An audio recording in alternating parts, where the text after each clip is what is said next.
y'all doing? How y'all doing? How y'all doing? How are you? I'm all right. How's your first NFL practice? Fast, but amazing. Couldn't believe I'm here, so I just went out there, took advantage of everything. Went out there, got coached by some great coaches, and alongside of some great guys. I'm just happy to be here. You said it was fast, and they take pride on that here. How hard they practice. Did you feel that tempo? Yeah, definitely felt it. Didn't expect to be so winded from the first drills, but as practice got, I started to understand how things work and got a better feel for practice and started to get better at the end. Is it the most up-tempo practice that you participated in going back to college? Well, I went to Georgia, but but one of them though, definitely one on the top. Definitely got better today. Definitely tired. Definitely finna go take care of my body and come back better for tomorrow. What if the coaches told you anything about what they want you to do, what they expect you to do? They just want me to come in, learn from the vets, come in with my head down, be a humble guy, and just take as much coaching and much information as I can, and just be just become a better rookie, and eventually grow myself and become a better pro. What do you want to do? The same thing, to be honest. Never thought that I'd be here. Now that I'm here, I'm happy and I'm excited. And just like I said earlier, I just want to come in, keep my head down, take the information that's given to me, and become a better player and become a better pro. In what ways did the last couple years at Miami prepare you for this challenge now to be that professional they want you to be? Miami prepared me on giving me, at Miami I had two different coaching staff, so just giving me the opportunity to realize how different coaches coach and realize how different staffs work together and everything. So me being a part of three staffs, and two of them at Miami, just gave me the opportunity to learn how to grow and evaluate and always take the message, not the tone, when you're dealing with different coaches and different schemes. I know it's only been like a day and a half, but what do you think about this staff so far? Definitely enthusiastic. They love their job. They love coaching. They love the people. They love each other in the building, and you can see how they coach. And they just want to go out and be able to coach hard and make sure that every player out there is just doing their best. How much did Peanut Tillman's message resonate with somebody like you? It's been a while since he played in the league, but I imagine you're familiar with what he's done. Definitely. One thing he said was run the criticism, and I take that very, I take that very personal, and I definitely was enlightened by it because it gave me the opportunity to realize that criticism is there to help. Everybody's not gonna love you, and you're not put in the world for that. But I'm gonna be the best me that I can and take the criticism and grow as a person and as a man. You lined up against Tyler Scott a few times. What did you notice from him specifically in those reps against him? I trained with him, so I already knew. I trained with him for the whole 3 months up until the draft at HOA in Tampa with Yo Murphy. So just watching him do his 40, watching him, perfect his craft. I never understood why he used to come out in sweats and jackets, and he ran fast at pro day. At the combine. So I already knew that he was a fast guy coming into this. Wasn't great having a friendly face like that. Of course, we definitely called each other right after the draft, and definitely congratulated each other. We told each other right then and there, it's time to get to work. How do you mentally approach going up against a guy with the 4.29 speed that Tyler has? How do you approach that as a corner? You just go in there with your mentality. At the end of the day, you just got to make him do some things that he's not used to doing. If he has 4.2 speed, you have to take him off his line. You have to make him do something out of the ordinary. And when you approach him, that's all you got to just think about, just doing different things to get him out of his comfortability. How do you feel like you did today against Tyler? Definitely did good. I know he's quick and I know he's fast. So me being able to get my hands on him a couple of times kind of threw him off. And I'm a little bit bigger than him, so I know he definitely don't want me to touch him. But he definitely did good with releases off the line. He gave me some work today, and I gave him some work today. Tyrique, a lot was made about your time at Georgia and how you had pushback against the role they wanted you to have. Rand Poe said he was most impressed that you learned from that, held yourself accountable. How will you use that in terms of getting acclimated to this team? Obviously, you wanted to be a starter, they brought you there for that, but using that experience to grow this. Just understanding that it's a marathon, not a race. Just understanding that it's guys who's been here, who's been working for this opportunity just as I have, and understanding that they didn't have knowledge, and the game slowed down for them, so they have a couple steps on me. So just being able to come in, understand that, sit back, be a rookie, learn, but also come in and challenge them too to get me better, so I could be able to become a starter as well. Thanks, guys. Thank y'all. Thank y'all. It's been a whirlwind week. What was it like to just get out there and play some football and feel a little more comfortable? Yeah, it was definitely just fun just to get out there and run around with the team and just kind of, just play in different colors for a change. So, yeah, it's a surreal feeling, but, I'm just glad to get out here and just, throw the ball around. So. How do you absorb the information? What does it take for you to absorb it, process it, and do it? It's just a matter of repetition. studying film, going over the playbook, asking questions, and just repeating those same things over and over again, and ultimately going out and doing them. I think that kind of helps the process and speeds it up. You got a number of former coaches and teammates that have praised your leadership skills. Where does that come from? I think it's just a product of, for one, gaining the respect of my teammates by how I go about my business, and then on top of that, kind of speaking up when things need to be said, and just kind of trying to push the team towards a common goal. And I mean, I'm sorry. Is that something you like? It goes back to high school and your quarterback days. Kinda. I mean, I guess you could say that, but I mean, ultimately, like when I think of like why I'm even like here, it's to ultimately win. So if I'm not doing that, I feel like I'm doing a disservice by even being here. So. Are you comfortable with that as a rookie? A lot of rookies might be a little bit more hesitant to showcase himself like that. What's he going to be like for you stepping in year one like that? Yeah, you definitely have to earn your respect. That's why I say, like, by first earning the respect of my teammates. And as a rookie, I'm going to have to do that. So I can't just come in here and try to command things and just be a leader off rip. That's something that I'm going to have to grow into, and ultimately my peers will let me lead. So, yeah, it'll take time. But, I mean, ultimately, when they see how I work, I don't think it'll be an issue. Roschon, how did your running style evolve from your days as a quarterback to then going through the experience in Texas? Yeah, I think it definitely evolved a great deal. I mean, if you go back and watch my film from my freshman year up to my senior year, just really how I use my body as a weapon, and how I just, run through contact, and just the little nuances of the position, I think I definitely grew into as I progressed. Were you worried that your skills would not be noticed playing with Bijan, or just player that he's going to get for his talent? I wouldn't necessarily say I was worried. I mean, I had good coaches that kind of told me to just keep trusting the process and just kind of, make the most out of my opportunities, and somebody will see it. So I kind of just put my trust into them and what they were telling me, and just kind of went hard at it, and ultimately it led me here. So. Given that you are a physical runner, you can't do a lot of physical stuff here at Rookie Minicamp, can't hit. Is there I hate it. To actually show your physicality sometime down the road?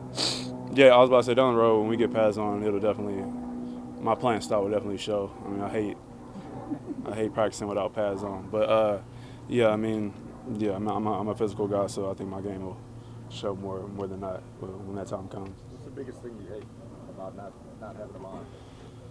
It's just it's a lot of stuff you got to account for. You can't run into somebody with no shoulder pads on. You can't stiff arm somebody. Like, basically, I just got to just run and not. Yeah, I can't use my body as a weapon. So that's the worst part about it. You like to punish defenders? Definitely, all the time. Yes, ma'am. What's your favorite role on special teams?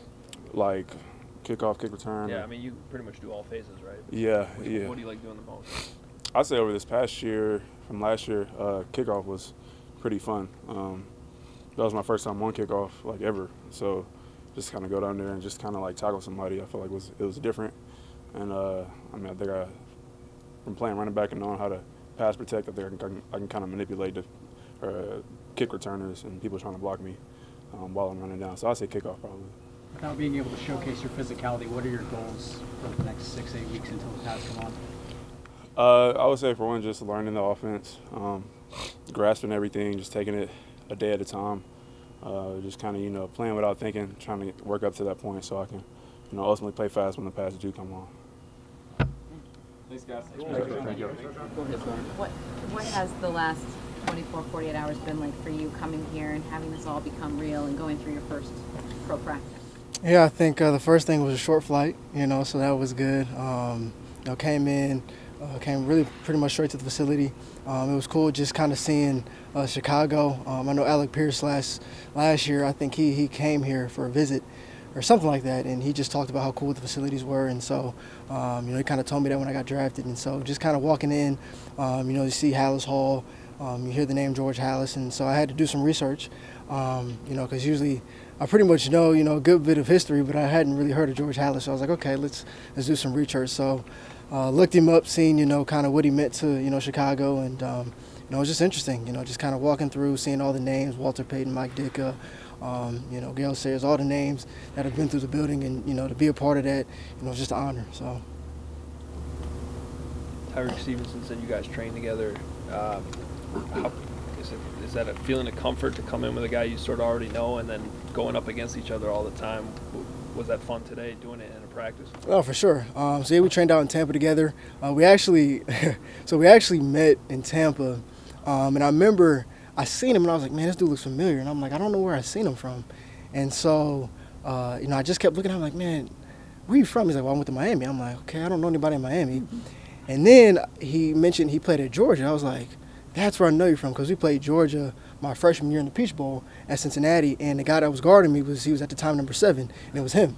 Because I think Stokes, one of the starting corners, he opted out, but it was him. I'm like, man, that's where I know you from. I was like, so you may look familiar. And so we just kind of bonded from there, worked together through training, created a, nice tight, bond between each other. And then seeing he got drafted, by Chicago, and then I got drafted, and then, I was like, oh, shoot. I'm like, Tyrique, he got drafted in Chicago too. So, we connected, and, it's been pretty cool. Like I said, seeing him out there with a couple reps going to get each other, and, we out here just to get paid and, make the best of our opportunities. So it's just fun seeing him. You have to absorb a lot these few days, but how excited are you thinking about playing with Justin Fields? Yeah, so, grew up an Ohio State fan. So it was always had an eye for Ohio State. Even if I'm being honest, even when I was at Cincinnati, I even had an eye on Ohio State. But yeah, I remember watching him and just how explosive he was, just the playmaking ability, and, just what he brought to the table. And then being drafted by Chicago, I know he immediately hit me up, after I got drafted, and, he DM'd me on Instagram and, just kind of introduced himself, and so it was pretty cool. And then even when I came in yesterday, I think they were finishing up a workout. He came up to me, introduced himself, and just, said what's up. And so, seems like a cool dude, and, like I said, I'm just here to make his job easier. So. You were mentioned specifically in relation to being a compatible partner with Justin Fields, that they're trying to put like players around him. What do you think about that, and do you think that you can complement his game? No, for sure. I just watching over the past, few years he's been here, just, his playmaking ability, and, for me, they can bring me in because, I have a skill set they like. They feel like I can, bring to the table. And, a lot of people talk about my speed, my deep, threat ability, and, I know he likes to throw the ball pretty deep. So, like I said, just being another weapon. At the end of the day, it's my job to, make his job easier and to make him great. And as one of my coaches say, put his name in the newspaper. So. Can I assume that going deep is what you like doing best on a football field? Yeah, anything where it's big plays. When I was in Cincinnati, that's kind of where I found my niche. That was kind of my calling. And, so love just taking the top off, being able to open up and run. But then again, that just kind of opens up my underneath game when DBs get scared. And, that helps with the run game. That just helps with my underneath game. So it just opens up so many things. They had you lined up in the slot quite a bit today. Is that something they talked about, wanting you to do more, trying you out there? Yeah, I guess they're just trying me out there. Just kind of really just being more versatile. Coming in, like I said, I didn't really play too much slot when I was in college. I was more of an outside receiver. But just to broaden my, my game, just being able to play inside, outside, so defenses don't get a beat on me, or if somebody goes down, I'm able to step in and know what I'm doing. So just learning how to become an overall complete football player to be able to play all positions. So that's definitely something that's a challenge that I want to take on, and I'm having fun doing it. Tyler, there have been a couple receivers drafted in the 5th round who've really been successful in the NFL, like Diggs and Hill. Is that something for you as a 5th round pick that you can kind of eye as motivation to someday get on that level? Mm-hmm. I was in 4th round. But, I'm so sorry. No, I get.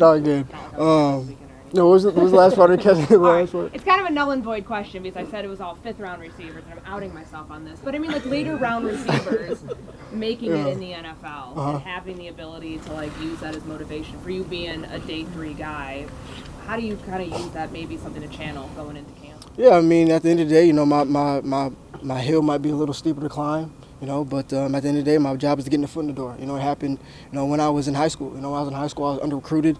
At the end of the season, didn't have any offers after my junior year. I remember going to my coach and, asking him, if I could. I pretty much told him, I was like, I love an opportunity to play at the next level. And at the time, he just said, it's pretty open and said, I really don't know where to go.